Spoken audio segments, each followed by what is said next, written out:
বাংলাদেশ জাতীয় ক্রিকেট দলের দুই অভিজ্ঞ তারকা মুশফিকুর রহিম ও মাহমুদুল্লাহ রিয়াদ অবসরের ঘোষণা দিয়েছেন। দীর্ঘদিন ধরে এই দুই ক্রিকেটার ব্যাট হাতে দলকে এগিয়ে নিয়ে গেছেন, কিন্তু এখন প্রশ্ন তাদের জায়গা পূরণ করবে কে?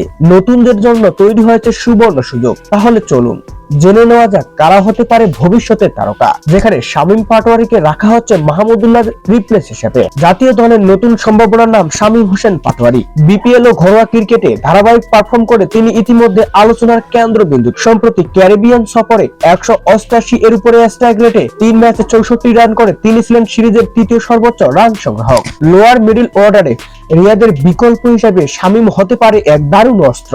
তার বিধ্বংসী ব্যাটিং বাংলাদেশকে দেবে নতুন মাত্রা। মুশফিকের জায়গায় কে আসবে?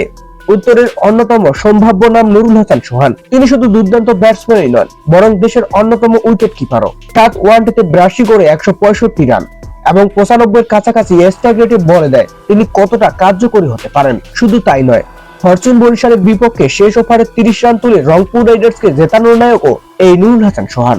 মাহিদুল ইসলাম অঙ্কন বিস্ফোরক ব্যাটিং এর নতুন নাম। টেস্ট দলের সুযোগ পেলেও এখন ওয়ানডে দলের অভিষেক হয়নি, তবে ঘরোয়া ক্রিকেটে তার পারফরমেন্স তাক লাগানোর মতো। সর্বশেষ বিপিএল এ খুলনা টাইগার্সের হয়ে 35 গড়ে 316 রান করার পাশাপাশি 175 স্ট্রাইক রেট দেখিয়ে তিনি নিজের সামর্থ্যের প্রমাণ দিয়েছেন। তার ব্যাটিং দক্ষতা আর উইকেট কিপিং সামর্থ্য তাকে ভবিষ্যতে তারকা হিসেবে প্রতিষ্ঠিত করবে। শুধু শামীম, সোহান ও অঙ্কনই নয়, আকবর আলী ও মাহফুজুর রহমান রাব্বির মতো ক্রিকেটাররাও জাতীয় দলে জায়গা পাওয়ার অপেক্ষায়। তারা ঘরোয়া ক্রিকেটে নিজের যোগ্যতার ইতিমধ্যে প্রমাণ দিয়েছেন। এখন শুধু সময়ের অপেক্ষা কে আসবে মুশফিক রিয়াদের স্থলাভিষিক্ত হয়ে। আপনার মতে কে হতে পারে বাংলাদেশের ভবিষ্যৎ তারকা? কমেন্টে জানান।